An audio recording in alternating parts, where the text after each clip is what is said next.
Hey, can you imagine popping a pill for a headache that was secretly brewing heart attacks like a ticking time bomb? Or giving your teething baby drops that were basically liquid opium? Welcome to the wild world of dangerous medicines from past decades, where your grandma's go-to remedies sound like plot twists from a horror flick.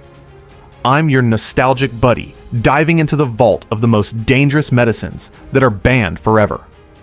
We're talking about painkillers that killed silently, diet pills that caused strokes, and eye drops made with actual mercury.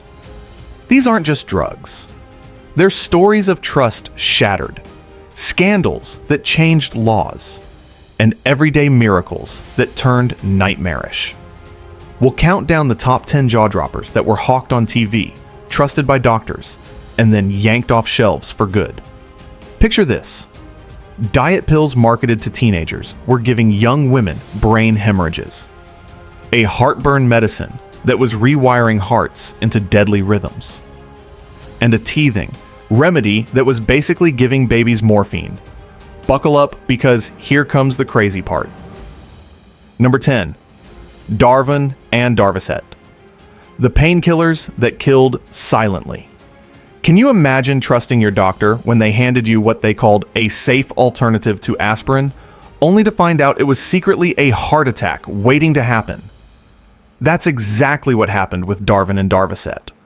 Over 2,100 deaths between 1981 and 1999, mostly from heart toxicity, and this stuff was still chilling in medicine cabinets well into the 2000s. Doctors called it safer than aspirin, and nobody batted an eye. Picture 1975. You're grooving to disco, nursing a sprained ankle from bell-bottom dancing, and Darvon ads beam from your TV showing smiling moms in polyester pantsuits handing cherry-flavored Darvocet to kids with fevers.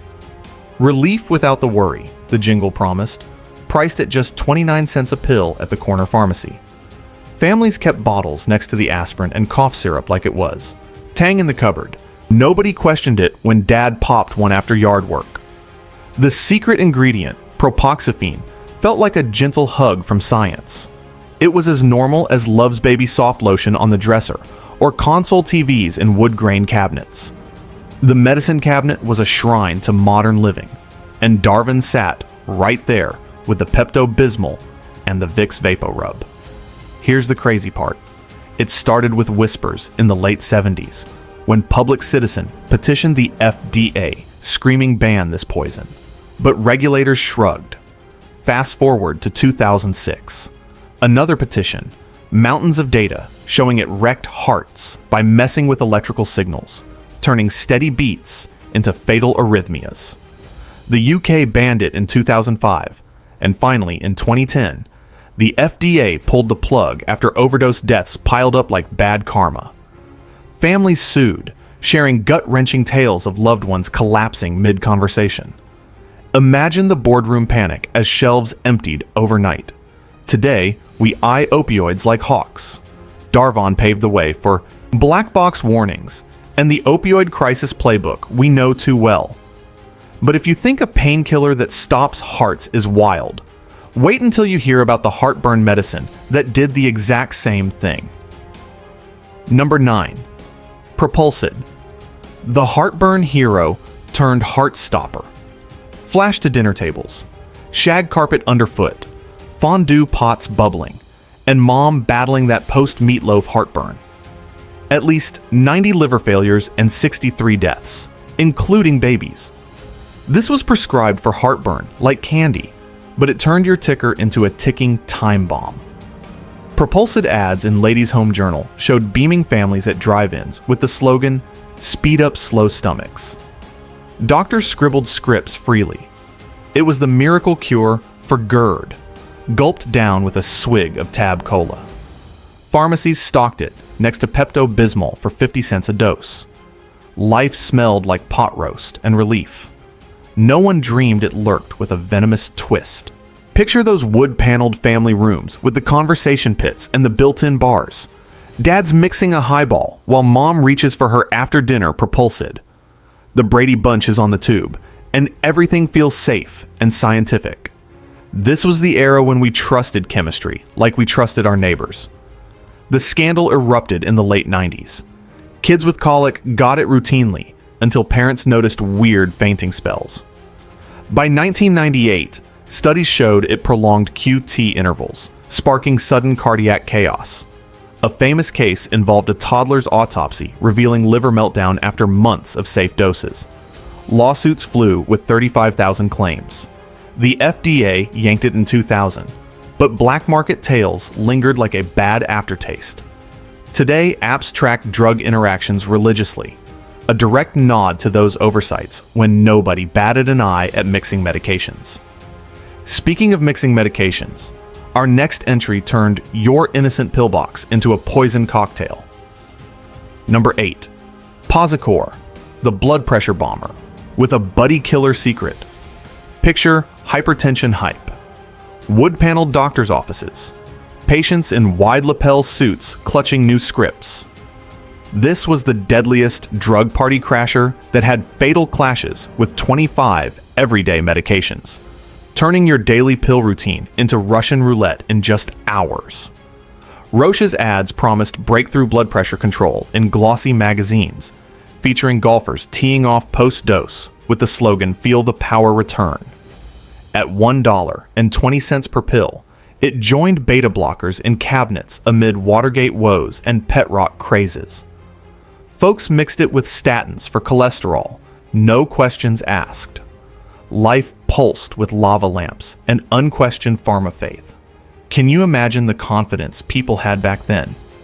Your doctor hands you a prescription. You fill it at the corner drugstore, where the pharmacist knows your name, and you trust that someone, somewhere, has figured all this out. The medicine cabinet was like a spice rack of modern miracles. Launched in 1997, banned in 1998. Blink, and you'd miss it. When patients started dropping from interactions with lovastatin or erythromycin, the FDA pounced. Plot twist. Stopping Posicor could tank blood pressure fatally within 12 hours. Hospitals reported clusters. One man keeled over mixing it with his allergy pill. Roche recalled voluntarily amid outrage. Regulators called it unreasonable.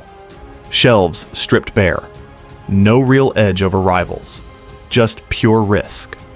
Today, calcium channel blockers like amlodipine rule safely now, and we double-check pill bottles religiously thanks to interaction databases on our phones. But if a 1-year lifespan sounds short, our next medicine managed to fry livers in just 3 years. Number 7. Celocrine, the diuretic that fried livers. Health kick era. Jogging in Adidas tracksuits. Oat bran breakfasts. And this launched with fanfare as the gentle water pill, yanked after turning into a liver assassin. It triggered hepatitis outbreaks across the country. Your blood pressure pill became a one-way ticket to liver failure. Celocrine ads in Time magazine touted potent yet gentle diuresis. SmithKline pitched it as the uric acid buster for gouty grandpas at 75 cents a pop. Families stashed it with vitamins, while doctors praised it at cocktail parties swirling highballs. The crinkle of foil packs mixed with Avon perfume and transistor radio tunes. This was the decade when health food stores started popping up next to head shops, when people discovered jogging and granola and started paying attention to what they put in their bodies. Except nobody was paying attention to what was actually in the pills they were popping for their health. 1979 debut. 1982 doom. Reports trickled in. Jaundice, fever, then liver failure in dozens. A cluster in Iowa made headlines with patients swelling yellow as Big Bird. SmithKline's tests had hidden the risks, and the FDA halted sales amid 100-plus hepatitis cases. Some were fatal. The plot thickened with animal studies confirming toxicity. Banned globally in a pharma Waterloo. Modern diuretics, like HCTZ, prevail with careful monitoring. Celocrine spurred the liver enzyme checks doctors do before prescribing anything sketchy. Now, liver damage is terrifying, but imagine a drug that cursed not just you, but your unborn children. Number 6. Diethylstilbestrol, the pregnancy savior that cursed daughters. Picture prenatal visits, avocado green exam rooms, expecting moms and muumuus, flipping through Good Housekeeping. This was the miscarriage preventer that birthed a generation of girls with vaginal cancer. Given to millions of moms from the 40s through 70s, it created a generational booby trap. Daughters exposed in the womb developed rare cancers as teenagers. DES was the estrogen boost doctors ordered, with ads whispering "secure your baby" alongside stork illustrations. Free samples at clinics, mixed with prenatal vitamins, while families celebrated those newfangled. Ultrasounds. It smelled like hope and hospital jello. Think about the trust involved here. You're carrying a baby, the most precious thing in your world, and your doctor hands you a pill that promises to keep that baby safe. You take it without question, because why would you question it? This is medicine. This is progress. Here's the kicker. 1953 studies already showed it flopped at saving pregnancies, but docs kept prescribing until 1971. Then, Boston doctors spotted clear cell adenocarcinoma in teens exposed in utero.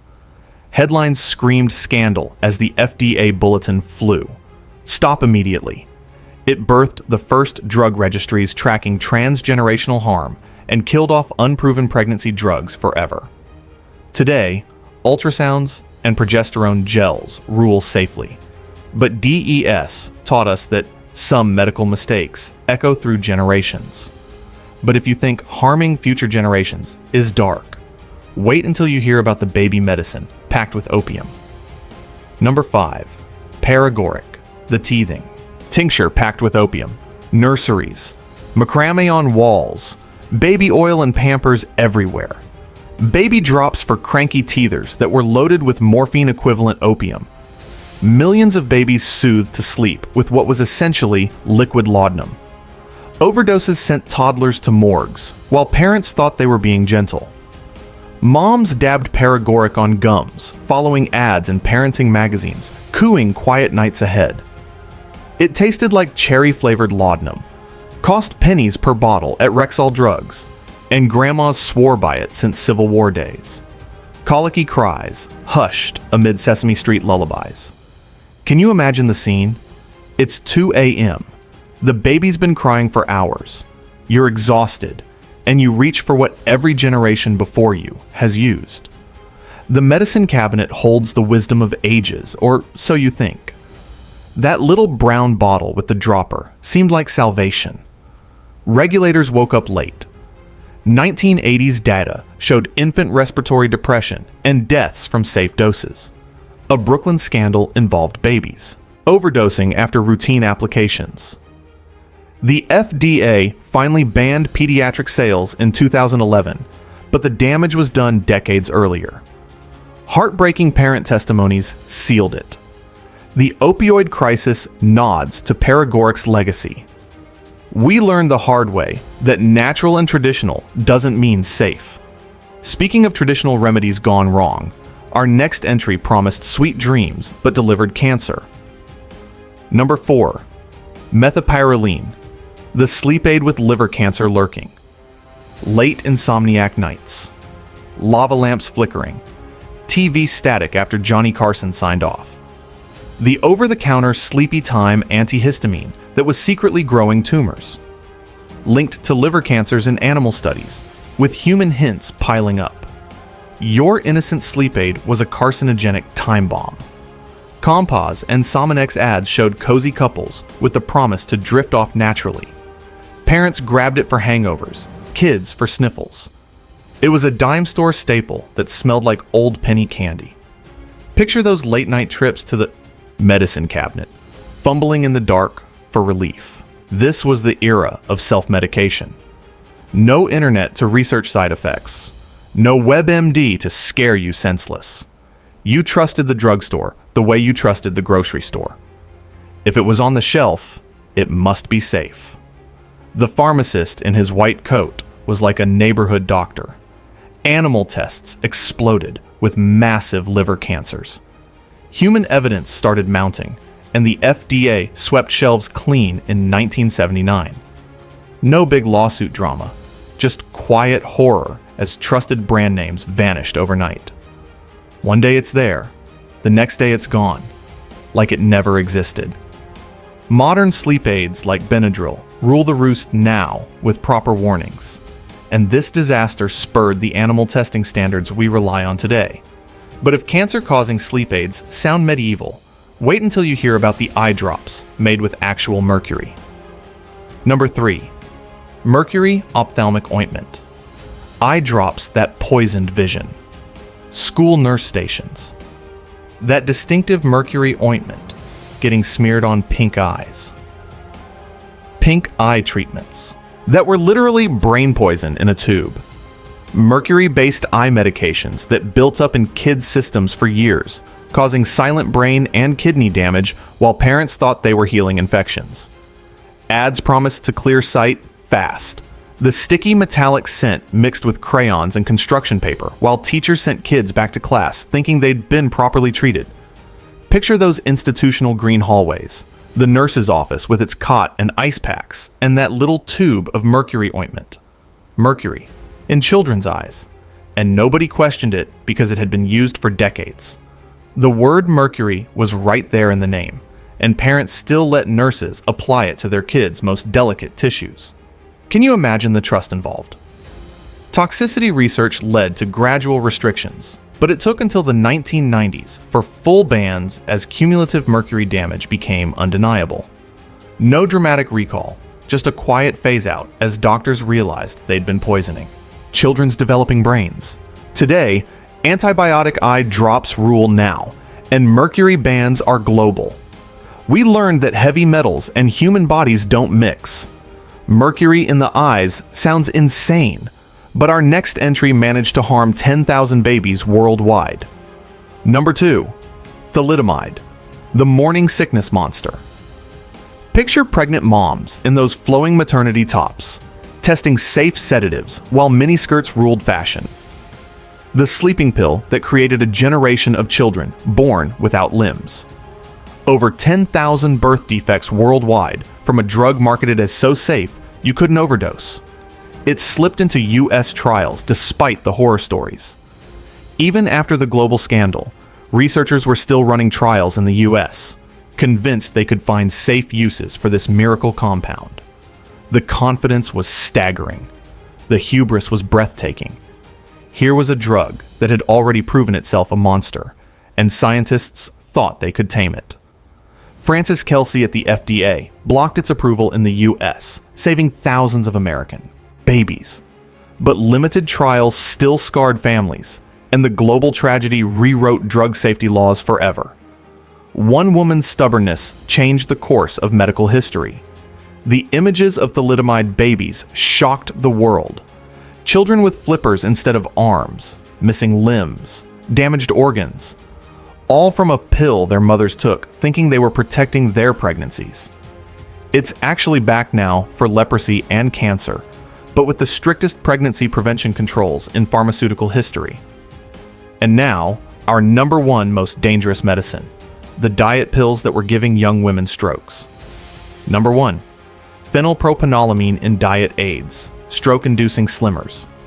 Weight loss mania. Dexatrim ads featuring twiggy-thin models, AIDS appetite suppressant candies, and the cultural obsession with being skinny. The appetite suppressant that was causing brain hemorrhages in healthy young women. Diet pills marketed to teenagers and young moms were triggering hemorrhagic strokes. Your quest for the perfect figure could leave you paralyzed or dead. Young women popped these like candy, chasing that ideal body while disco played in the background. Picture those magazine ads with impossibly thin models promising you could look just like them. All you had to do was take a pill. What could be easier? What could be safer? The diet pill industry preyed on insecurity and sold it as empowerment. Take control of your body. Take control of your life. Take this pill. The commercials showed confident women strutting down streets, wind in their hair, finally free from the prison of unwanted pounds. The 2000 FDA ban came after stroke studies showed the horrifying truth. Healthy women in their 20s and 30s were having brain bleeds from over-the-counter diet pills. The Yale study that sealed the deal showed a 16-fold increased stroke risk, 16 times more likely to have a stroke, from a diet pill you could buy at the corner store. We have safer appetite suppressants now, but the diet pill industry still preys on desperation, just with better safety testing. The promise remains the same. The quick fix, the easy answer, the magic bullet that will solve all your problems. Can you imagine living through that era? When your medicine cabinet was basically a chemistry experiment and nobody questioned the experts? These weren't fringe treatments sold by snake oil salesmen in traveling shows. These were mainstream medicines advertised on TV, prescribed by trusted doctors, and sitting in millions of American homes. The people taking them weren't reckless thrill seekers looking for a high. They were just like us, trusting the science of their time. Mothers giving their babies what they thought was gentle relief. Women taking what they believed were safe diet pills. Patients following their doctor's orders without question. Picture those medicine cabinets. The wood grain laminate. The mirrored doors. The neat rows of amber bottles with their typed labels. Darvon next to the aspirin. Propulsid beside the Pepto-Bismol. Paregoric in the baby supplies. Mercury ointment in the first aid kit. Each bottle a testament to faith in progress, trust in authority, belief in better living through chemistry. Every safety regulation we have today, every clinical trial phase, every warning label you've ever ignored on a pill bottle, those exist because of the people who suffered through these medical disasters. The black box warnings that make drug commercials sound like horror movie trailers. The pages of fine print that nobody reads. The mandatory waiting periods and multiple approvals. That's not paranoia. That's not bureaucratic red tape. That's not the government trying to keep miracle cures away from you. That's progress written in the blood of people who trusted too easily and paid too dearly. The FDA approval, process that drug companies complain about, the animal testing that activists protest, the clinical trials that delay promising treatments, they all exist because of Darvon and Propulsid and Thalidomide and all the other medical disasters that came before. So the next time you roll your eyes at drug commercials listing 47 side effects in rapid-fire legalese, remember that every single one of those warnings represents someone's tragedy. Someone's child who didn't wake up. Someone's mother who had a stroke. Someone's father whose heart stopped beating. These eras weren't that long ago. The people who lived through this are still alive. They're your parents, your grandparents, your older neighbors. They remember when medicine was simpler, when doctors knew best, when you didn't question authority. They also remember when that trust was betrayed, when the pills that were supposed to help started hurting, when the treatments became the disease, when progress turned into poison. We like to think we're smarter now. We like to think we've learned our lessons. We like to think that kind of blind faith in authority is a thing of the past, but every generation thinks it has medicine figured out. Every era believes its treatments are safe, and its doctors are wise. The people of past decades weren't stupid. They weren't naive. They weren't foolish. They were us, just with different information and different tools. They trusted their institutions the way we trust ours. They believed in their science the way we believe in ours. And that should terrify you. Because if they were wrong about so much, what are we wrong about? What are we taking right now in 2024 that will end up on a list like this 50 years from now? What are we rubbing on our skin, swallowing before bed, or injecting into our bodies that our grandchildren will look back on in horror? The medicine cabinet of 2024 feels safe to us. The pills feel tested. The treatments feel proven. The doctors feel trustworthy. But so did the medicine cabinet of decades past. So did the pills and treatments and doctors of that era. History doesn't repeat, but it rhymes. And the rhyme scheme of medical disaster is always the same. Trust, then tragedy. Faith, then failure. Progress, then poison. Hit that like button if you're amazed we survived these dangerous medicines. And subscribe because medical history is full of stories they don't teach in school. What other decades should we dive into next?